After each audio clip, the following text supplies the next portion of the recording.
Kelly, who is my girlfriend and is 50 years old, unexpectedly barged into her 23-year-old son Ryan's hotel room with the key card she had on hand. The reason? She wanted to return his wallet, which he had accidentally left in our suite. But instead of politely knocking, or even just sending him a text to let him know, she used the key card to open the door. The moment she stepped inside, she stumbled upon Ryan snuggled up with his girlfriend, Emily, who is also 23. According to Ryan and Emily's own retelling, neither of them was actively in the middle of anything too risque, but they were undressed from the waist down, enjoying a quiet moment of closeness. He was lightly running his fingers along her back.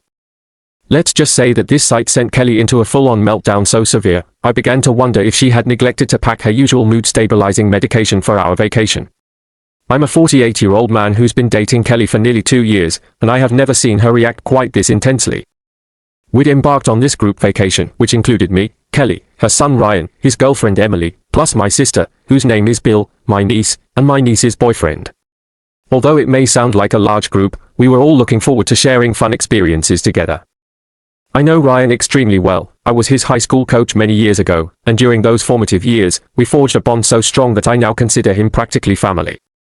I've also known about his relationship with Emily ever since they started dating in high school, and in all that time, I've come to regard them as a loving young couple who fit each other's personalities quite well. Before we left for this vacation, Kelly put her foot down and insisted that under no circumstances would Ryan be allowed to share a room with Emily. I initially laughed it off, thinking she was making a light-hearted, old-school remark. However, she persisted. It dawned on me that she was genuinely serious. That was a bit surprising, since Ryan isn't exactly a naive teen. He's a grown man, and he's been open with me for years about the fact that he's sexually active. He volunteered that info while he was still in his late teens. But to keep the peace, I decided to go along with this bizarre sleeping arrangement. Officially, Ryan was supposed to share a room with my niece's boyfriend, while Emily bunked with my niece. Of course, we were all well aware that these rules would quickly fall apart. And, sure enough, on the very first night, the girls did briefly sleep in the same room, at least for one slumber party, just to appease Kelly's demands on paper. As soon as I distributed the key cards, I made a point of handing a set to Ryan and said, "Hey, pass the second card to anyone you trust." He grinned, nodded, and immediately gave that spare key to Emily. My niece did something similar, handing her extra key to her boyfriend, which allowed all of them to switch rooms and end up with their respective partners. That's precisely how everyone figured it would pan out. However, the trouble flared up the next morning, when Ryan forgot his wallet in our room. Kelly, for reasons I still don't fully understand, grabbed the wallet and chose to let herself into his room without any warning. She caught them in a mildly intimate but not explicit moment. Yes, they were partially undressed and clearly had been physically intimate earlier, but they were merely cuddling at that point. Kelly lost her composure in a way I had never witnessed. Her reaction escalated to the point that she wouldn't even come down for breakfast. I told her that she could stay behind if she needed to calm down, but I also stressed that I didn't want her to turn the rest of our trip into a massive drama. Emily, who has always struck me as extraordinarily sweet and thoughtful, apologized to me for the whole fiasco, even though she had done nothing wrong. She simply guessed that Kelly was in one of her moods. Her tenderness in that moment made me feel sad that she had to apologize at all. When I went back to check on Kelly later, she was still fuming in our shared room. She expressed how repulsed she was, lashing out with accusations, and I tried pointing out that she should be thankful all she saw was post-intimacy cuddling, rather than stumbling upon something far more graphic. She bristled at this, acting like I'd taken Emily's side. I reminded her that Ryan is an adult, and Emily is a longtime partner he's been with since high school. None of this seemed to matter to Kelly in her agitated state. She even flung some pretty insulting names at me, calling Ryan a child, and suggesting that by not backing her, I was basically a traitor. This was so uncharacteristic of her that I started to suspect there must be a reason behind it, likely that she forgot her medication. She had mentioned months prior that she sometimes takes medication for mood regulation, and not having it can lead to intense emotional reactions. Over the course of our nearly 2-year relationship, I have literally never experienced this level of hostility from her. With her meltdown raging, the rest of us decided to enjoy the beach while she stayed inside, stewing in her anger. Afterward, when I posted about the incident online, I clarified some points for others who were curious or concerned. First, yes, Kelly has mental health struggles but has been consistent with therapy and medication for as long as I've known her. Secondly, from my perspective, her relationship with Ryan had actually improved since those earlier days. Third, she never explicitly treated Emily badly, she was more distant and wary than outright mean. Typically, I try not to enable any sort of unhealthy behavior, so when Kelly first announced that Ryan and Emily couldn't share a room, I believed it was a silly offhand comment. Only when she repeated her demand in the hotel lobby did I realize she was dead serious. Being too exhausted to argue, I simply gave everyone their pairs of keys and allowed them to decide what to do. The next day, I apologized to Ryan for his mother's behavior, since he and I have a long history and get along really well. Ryan appreciated me speaking up and seemed surprisingly unbothered, though he did apologize back, as if he'd somehow caused all this by wanting to stay with Emily. I assured him that was ridiculous. It was during our talk that Ryan brought up the term emotional incest, mentioning that Kelly had exhibited a pattern of overstepping boundaries with him when he was younger. He felt that she sometimes saw him as a surrogate partner or emotional crutch rather than her child. Now that he's grown and living on his own, he said she's still trying to work through her unresolved issues. I then approached Emily to see if she was all right. She echoed Ryan's perspective, mentioning that whenever Kelly acts harshly, Ryan insists on distancing himself until Kelly calms down and respects Emily's place in his life. Neither Ryan nor Emily could recall any specific wrongdoing on Emily's part, except that they vividly remembered another blow-up. Right before Ryan moved out, Kelly actually walked in on them having sex. That time, the meltdown was so catastrophic that Ryan, who was almost 19 then, immediately decided he'd had enough and moved in with Emily's family. That was the final straw, from Ryan's point of view, forcing Kelly to accept that she needed therapy and medication if she wanted to maintain a relationship with her son. On the very day I posted about all of this, Kelly managed to schedule an urgent appointment with her therapist. Afterward, she was markedly calmer, and we finally tackled this situation more openly. While I won't divulge every single personal detail we discussed, I will say that Kelly admitted the incident triggered memories of the earlier time she'd discovered Ryan and Emily being intimate. She confessed to feeling deep-seated abandonment issues tracing back to when Ryan's father, a man she had a short fling with, vanished the moment she became pregnant, leaving her alone to raise a baby.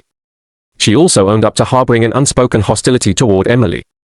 At first, she framed it as Emily's loudmouthed and has Ryan wrapped around her finger, but after I urged her to use more constructive language, she admitted that Emily is opinionated and that Ryan listens to her intently, which rattles Kelly because it makes her feel irrelevant.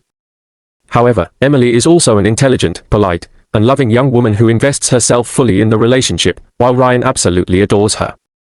I pointed out that Kelly should be proud to have raised such a devoted son. That seemed to strike a chord, and she loosened up.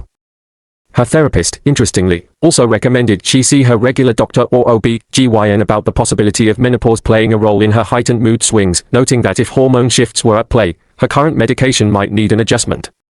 In other words, her meltdown, while still inappropriate, could be partially explained by a hormonal imbalance on top of her existing emotional vulnerabilities. Eventually, I worked up the courage to ask her directly whether she'd forgotten to bring that mood-stabilizing medication on the trip. Sure enough, she admitted that she had left it behind. Fortunately, her sister, who was joining us for the second half of our stay, was able to bring it along. Once her medication was back in her system, Kelly apologized to Ryan and Emily, who had come over to talk things out. That conversation, though tense at times, ended with mutual understanding, more than a few hugs, and even some tears. It came out that Ryan is so meticulous that he rarely misplaces wallets or keys, which led to the question of how his wallet ended up in Kelly's possession to begin with. Kelly insisted it was accidental, and Emily suggested it might have fallen out of Ryan's pocket while he was on the couch. Regardless, the real issue was Kelly barging into their room. She couldn't come up with a solid defense, finally acknowledging that she'd likely wanted to shock them or catch them off guard, still grappling with her own emotional anxieties about her son's adulthood. Ryan stood firm, reiterating boundaries he'd previously established, and Kelly expressed genuine remorse.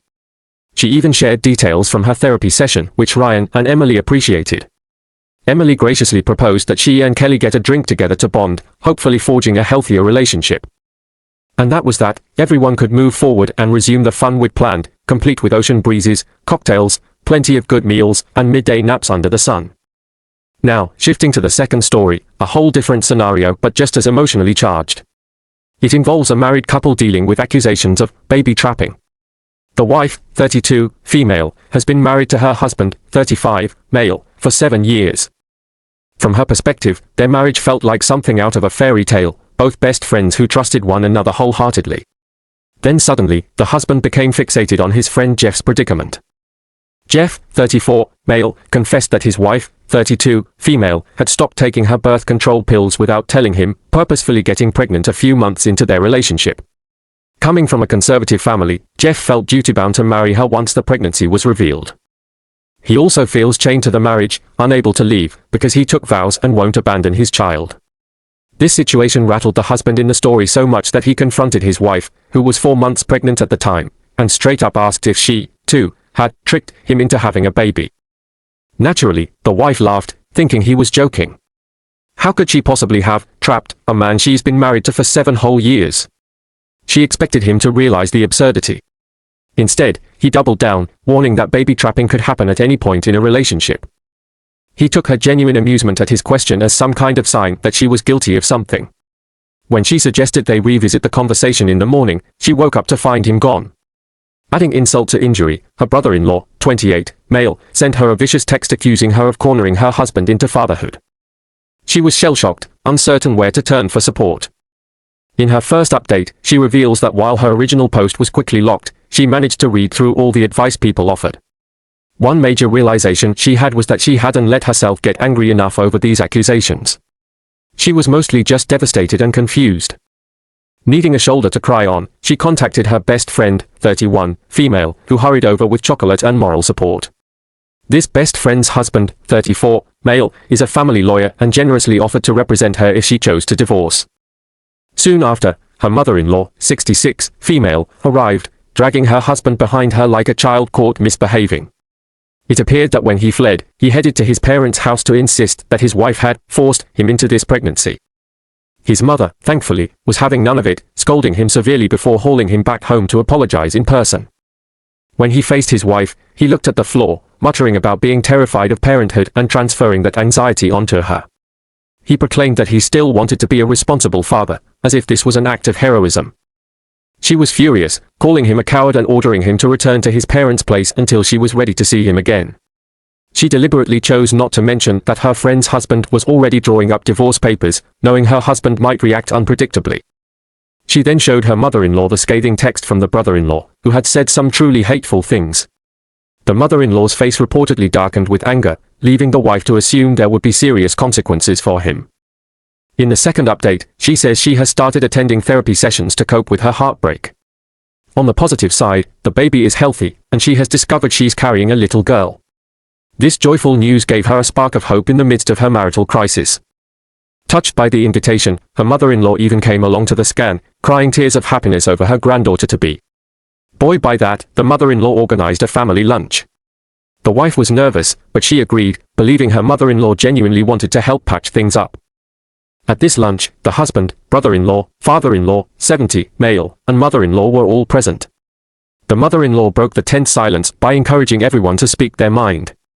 The brother-in-law went first, apologizing for his dreadful text and blaming the heat of the moment. The wife called him out, pointing out how deeply his words had hurt, especially since he knew she and her husband had been trying for a baby for nearly a year. Chastened, he became quiet. Then came the big surprise. The mother-in-law stared at her son and declared that he was no longer welcome to stay in her home. She was disappointed in him for accusing his pregnant wife of betrayal and for running off instead of calmly talking things through. Suddenly, the husband's demeanor changed the moment he realized the baby was a girl. He became emotional, bursting into tears over the news, asking if he could rejoin his wife in their home, paint the nursery, and be the father he claimed he wanted to be. But she remained firm, explaining that her trust in him was shattered. She was terrified that if something else scary or challenging popped up in the future, he'd just flee again, leaving her to pick up the pieces.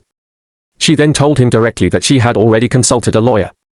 Shocked, he exclaimed that it was unfair for her to deny him his daughter. The father-in-law shook his head, pointing out his son's hypocrisy, reminding him that he was the one who freaked out and insisted he felt trapped, as if the pregnancy was forced upon him. The husband tried to call it all a panic mistake, but his wife had seen how little remorse he'd shown in the aftermath, noticing that he never gave her a genuine apology. By the end of the discussion, the mother-in-law stood her ground, insisting her son pack up and leave her house for good. He begged to come home with his wife, but she said absolutely not, since it was her house to begin with, and she needed it to remain a safe, stable environment for her and the baby. She refused to host someone who had treated her so callously.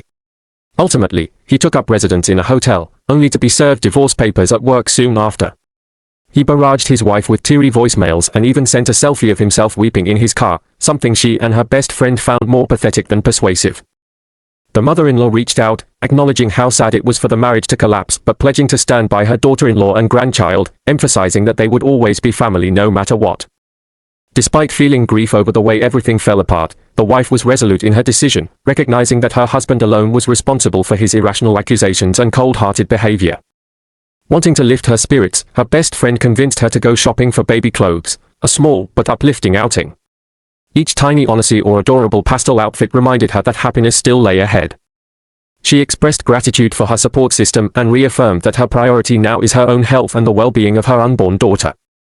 Though she's heartbroken over how abruptly her once fairy tale marriage ended, she feels a sense of relief, too, having made a choice that will allow her to heal and move forward.